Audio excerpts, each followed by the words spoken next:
Hey everybody, welcome back to the Academy Express. Today I'm going to be talking about Fringe. And as the seasons change, and today feels like the first day of summer, I'm super excited. Clients like to change with the seasons. Spring and summer are the two biggest changing seasons that clients do. And the coolest thing about being a hairdresser is that we have the ability to completely change somebody's look. So whether it be cutting a fringe or changing their color completely or even cutting the length up and changing that style, those are three major things that we can do that will completely change somebody's look. And I think it's so fun to watch somebody's personality change because you've done something to their hair. You've changed their hair and you've changed their look. And when we change somebody's look, whether it be by cutting a fringe, changing the color, that client, typically is just going to change a little bit about her makeup. Maybe she's going to wear a new lipstick shade. Maybe she's going to change her eye color. Maybe she's going to tweak what she wears. But there's going to be something. And I think that that's just so cool that we have that ability to do that to somebody. And I just want to talk about some basic shapes and how I approach cutting fringe on everybody, and some do's and don'ts, and some just things that I've learned throughout my career. So some basic shapes that people always ask for would be your square, round, asymmetric, aka side swept, and then your pendulum. Your pendulum is going to be where both sides are cut from short to long into the center, to where the hair can be swept from side to side. So once the shape has been decided, there's a few things that you need to assess before you get started. So it would be your texture, your density, the growth pattern, and I always say lifestyle. So the reason I say lifestyle is because I'm very honest with my clients. And if I've been doing their hair for a long time, and you are with your clients as well, we know their lifestyle. Are they going to spend the time to blow dry their fringe if their fringe is going to need it? Are they going to keep pushing it out of their face? Do they exercise all the time? Will they complain about that? Are they going to try to put it back in with a bobby pin? Like, what are they going to do? And when you've been cutting somebody's hair for a long time, you know their routine for the most part, and you know their lifestyle. If I don't know them at all and it's their first time coming to me, then that's when I start to dive a little bit deeper and I start to tell them very realistic ways and what they're gonna have to do to style their fringe, what this all entails. Because if you don't do that, then you're going to run the risk of your client coming back and saying, oh, I hated that, I'm going to grow it out. Or it wasn't right for me. Those are things that I hate when clients come to me and say, because I should have guided them the right way, in the right direction from the beginning.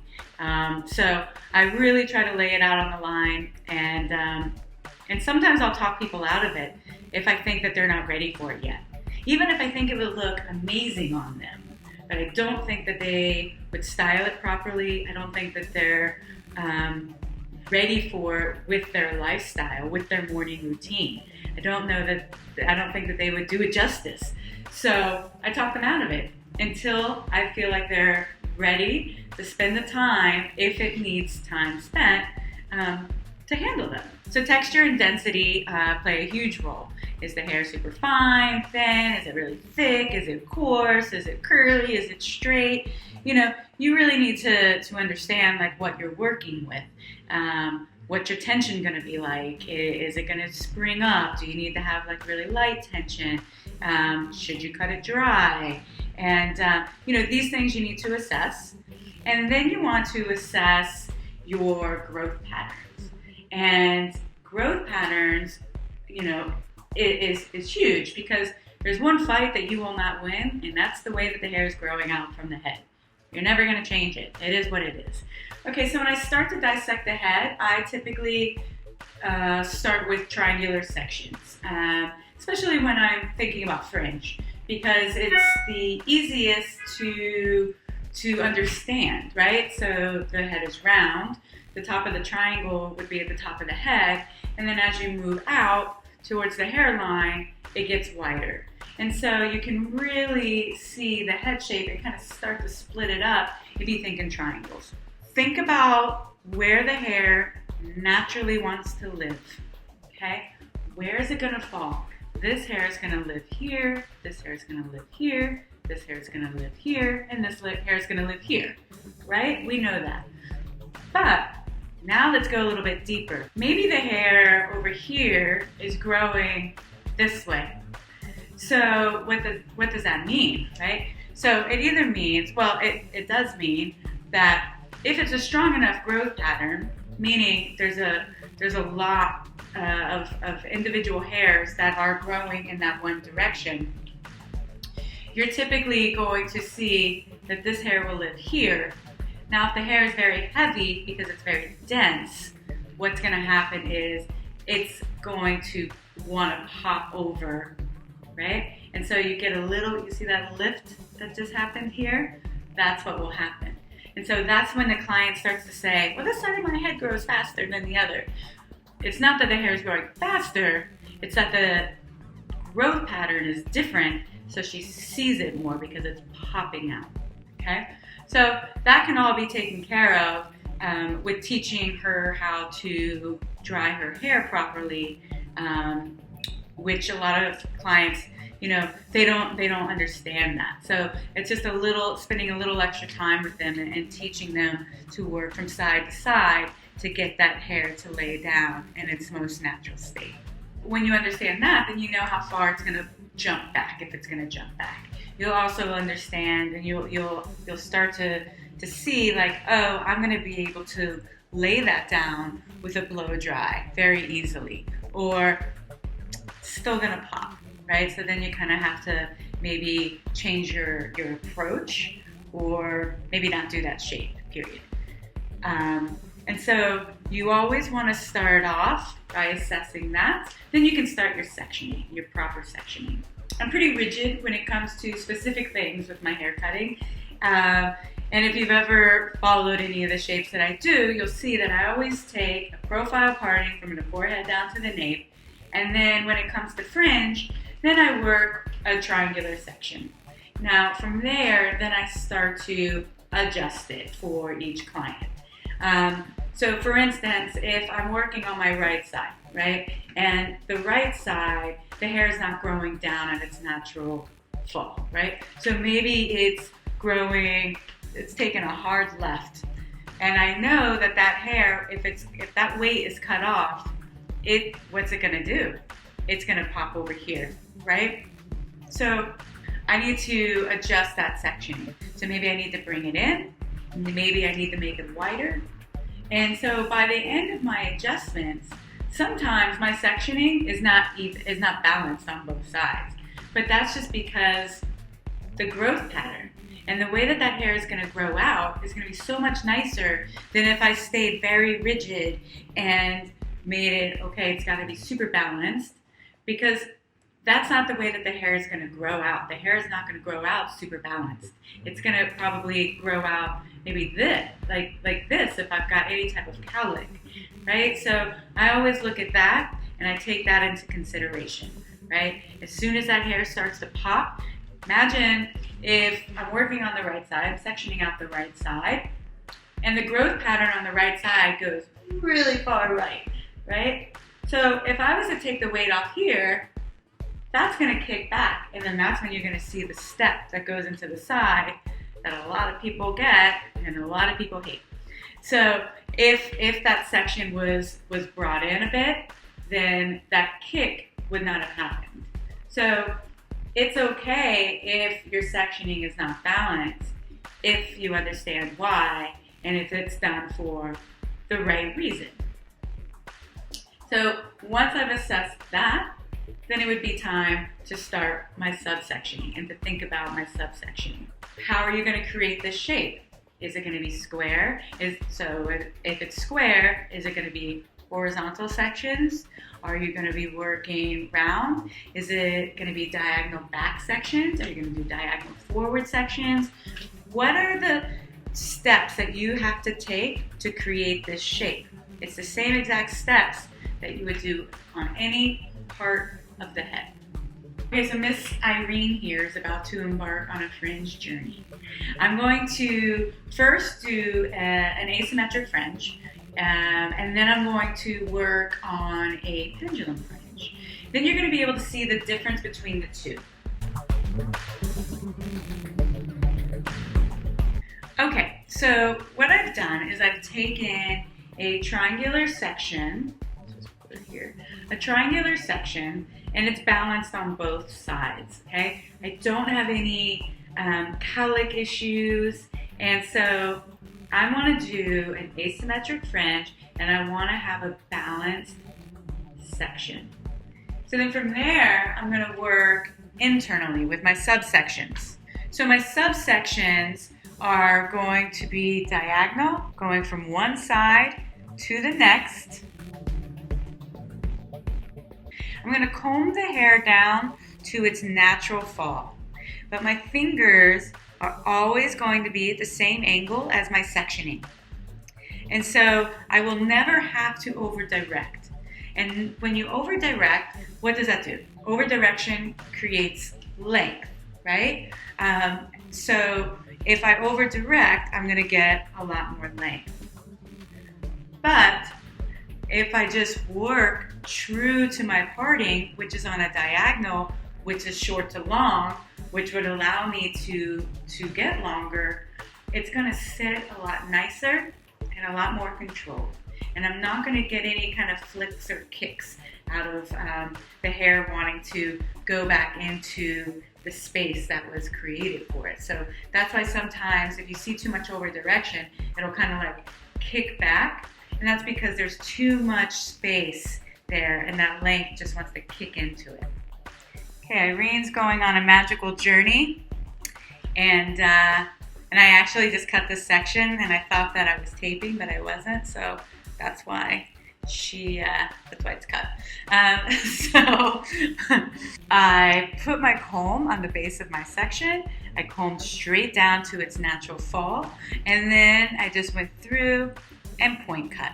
And so my next section I'm going to take, again, on a diagonal, combing it down to its natural fall. Now there's no over direction here, okay? No over direction. My fingers are just mimicking my section. I can see my guide here, and I'm just going to point cut. And I'm just going to continue in the same manner until I run out of hair.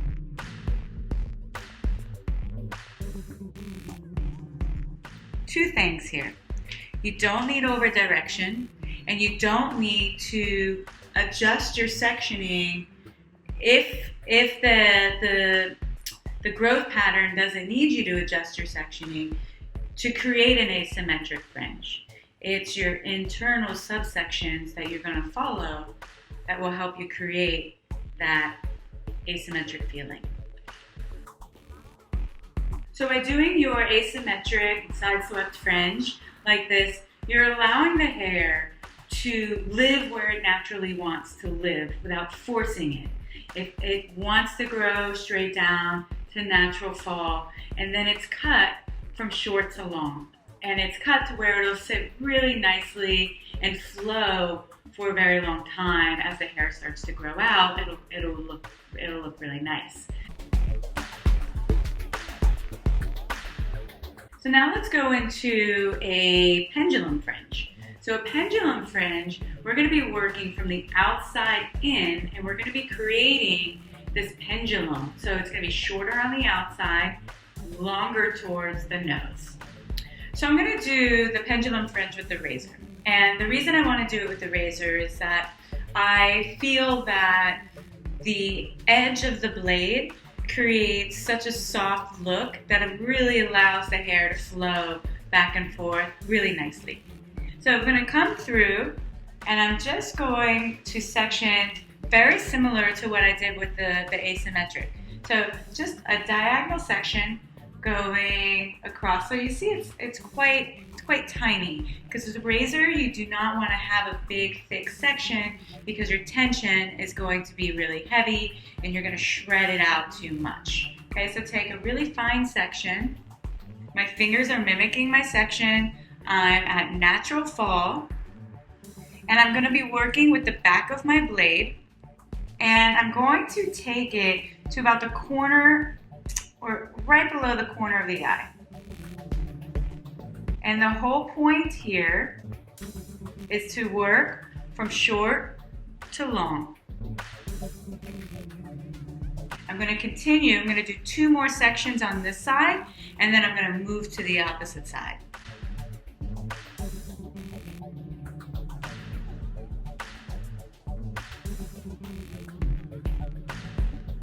Okay, so I have 3 sections done on each side, and now I'm just going to work back and forth from side to side until I reach the very top, and that will just fall down the center. So working from side to side, working up the head, working from the outside in, creating that short to long where it's just hitting the nose. Okay, so I'm on my last section here. Just going to comb that straight down and just blend it in. The reason I'm combing it straight down to natural fall is because that's where it's naturally going to live, right? Okay, so just combing it from side to side. You just created space for that length to sit into. So one note, when you are blow drying and when you're teaching your client to blow dry. Now, if she has any type of cowlick, as long as it's nothing like really crazy, I don't have a problem with any type of cowlick. Again, unless it's like really crazy. I always teach my clients how to blow dry, and this is like a lifesaver for so many people. So working with a comb, depending on the cowlick and how strong it is, and the density of the hair, the texture will determine on whether I use the fine or the wide teeth of the comb. And typically I go back and forth. So what you want to do is, I'm not going to turn my blow dryer on because I want to talk as I'm doing this. What you want to do is you just want to work back and forth, okay? So if you're working back and forth like this, what that's going to do is that's going to lay that hair down to its natural fall, the most natural that it can go, okay? So what you don't want to do is you don't want to just do this, because if you just do this, then you've just told those roots to go this way. So you want to go back and forth. So basically, you're opening it up so they just lay nice and flat to its natural fall. You teach your client that, and she will love you forever because her fringe will look amazing when she goes to set. I mean, every single day, it'll look amazing because you got it. Another tip is that I never use a round brush on a fringe, and I typically do not use a brush at the root area. Once I've gone through with my comb, then I'll go through with my brush on the mid shaft to the ends, okay? But most of the time my comb does the trick, unless it's like a little coarser, thicker, curlier hair. So no brush at the roots, only on mid shaft to ends, and use the comb from side to side, and don't just go one side and then the next until it's dry, okay? Back and forth the whole time. So when it comes to product usage on fringe, it really depends on the type of hair that I'm working on.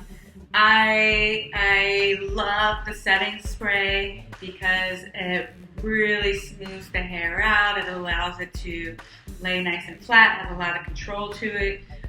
Silk Nectar Serum, I usually put that in about 98% of my clients. It's beautiful on fringe, doesn't get greasy, so those clients that feel like they're Forehead gets greasy with products. Silk Nectar Serum won't do that. Well, any of the products won't, but serums typically will do that to people. This will not. It never gets greasy or oily. And then also the Smoothing Blow Dry Spray that will definitely smooth out any type of texture that might have frizz to it, that might have any like wave or curl that she might not enjoy. So those are really the 3 products that I typically use when I'm blow drying Fringe. Okay, so now we're going to take her into a round fringe. I never changed my sectioning from the 2 shapes that we just did. But I just parted it down the center, and I'm going to be working from the inside out. And for the sake of filming, I'm going to do one side and then the next. If I was in the salon, I would most likely go back and forth. So one section, one section, one section, one section until I finish the shape. But because I'm filming myself and it's gonna be easier this way, I'm just gonna do one side and one full side and then the next. So as you can see, I have a diagonal section here. And what I'm going to do is I'm going to follow my section with my comb, the base of my section. My fingers are gonna come right around. And I'm just going to take the length to like the bridge of the nose. So in my next section, natural fall from the section. You can see that my fingers are on a diagonal, and my section is always going to be on a diagonal.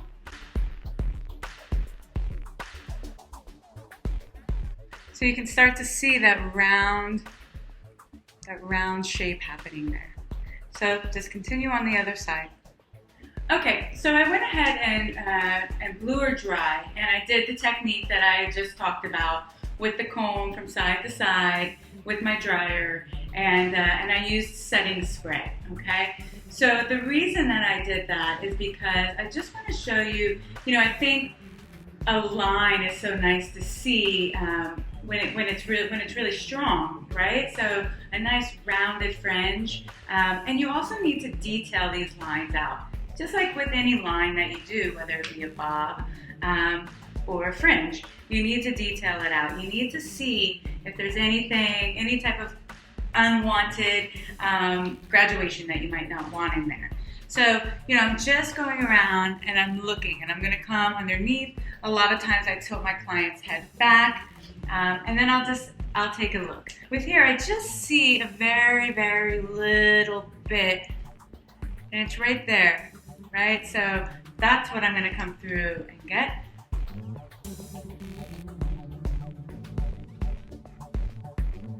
Okay, so the detail work is finished. So now let's move on to square. Square on a round surface. If you do a true square, it's gonna round up on the corners. It's gonna round up on the corners. So what we want to do is, unless your client wants that, and that's fine. That's a look on its own. We're gonna just work square, but like we would do square on a bob. So a slight diagonal when the head starts to round will look visually square to the eye. So working with a slight diagonal section, I'm going to come through. Again, I'm going to work from the base of my section, and now my fingers are on a slight diagonal. So this is really just a personal preference, my point cutting, right? It's, I know some people that would never point cut, some friends of mine that would never point cut, and we kind of get into it when we're talking about this. But for me, you saw with the round shape, that was a pretty strong shape, and I point cut. So it was like strong, but yet soft. So that's just what I like. It doesn't make a difference if you're going to, you're not going to point cut. Just going to continue to work up.